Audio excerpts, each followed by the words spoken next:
Assalamualaikum warahmatullahi wabarakatuh. Perkenalkan, nama saya Dini Ayu Najah, NIM 2221010800013. Di sini saya akan menjelaskan mengenai sintesis protein. Nah, agar tubuh kita sehat, kita membutuhkan protein. Proses pembentukan protein di sini disebut juga dengan sintesis protein. Mengapa tubuh memerlukan protein? Protein berperan penting dalam tubuh kita, salah satunya transportasi zat. Selain itu, protein di sini juga sebagai pembentukan enzim, menjaga imun tubuh, serta masih banyak lagi.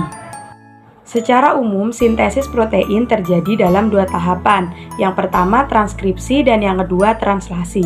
Transkripsi merupakan proses penyalinan mRNA dari DNA. Translasi merupakan proses penerjemahan mRNA menjadi protein.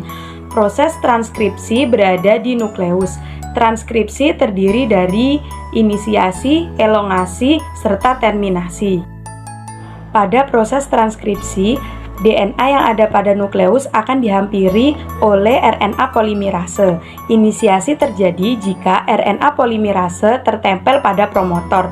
Pada saat itu, RNA polimerase akan membentuk mRNA melalui cetakan DNA. Poin yang harus diingat pada transkripsi adalah adenin pada DNA akan menempel pada urasil mRNA. Timin pada DNA berpasangan pada adenin mRNA. Guanin pada DNA akan berpasangan dengan sitosin. Dan sitosin pada DNA akan berpasangan dengan guanin pada mRNA. Kemudian RNA polimerase akan membacakan arah dari arah 5 menuju ke arah 3. Hal ini dinamakan elongasi. Proses transkripsi selesai ketika RNA polimerase sampai pada terminator. mRNA yang telah terbentuk mengandung urutan 3 basa nitrogen yang dikenal dengan kodon.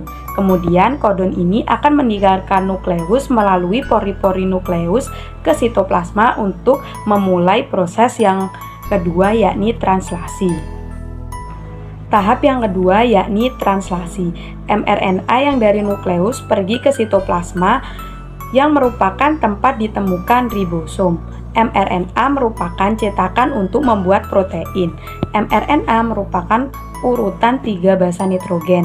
Dalam translasi ada rules dalam pengaturan basa nitrogen.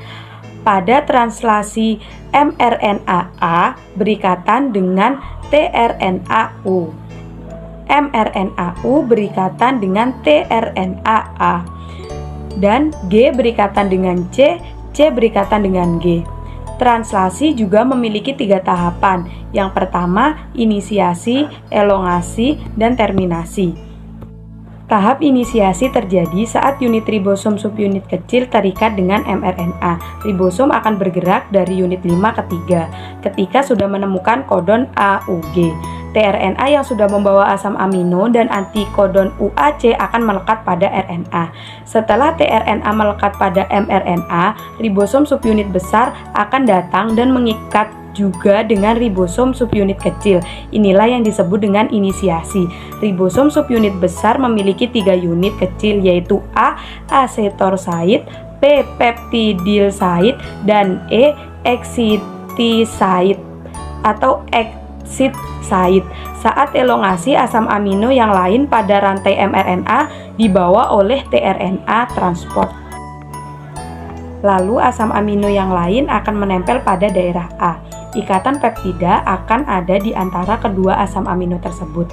Saat itu ribosom akan berpindah ke daerah lain sehingga tRNA yang sudah melepas asam amino akan berada di daerah E dan bersiap untuk keluar, dan di daerah A akan bersiap untuk asam amino yang baru.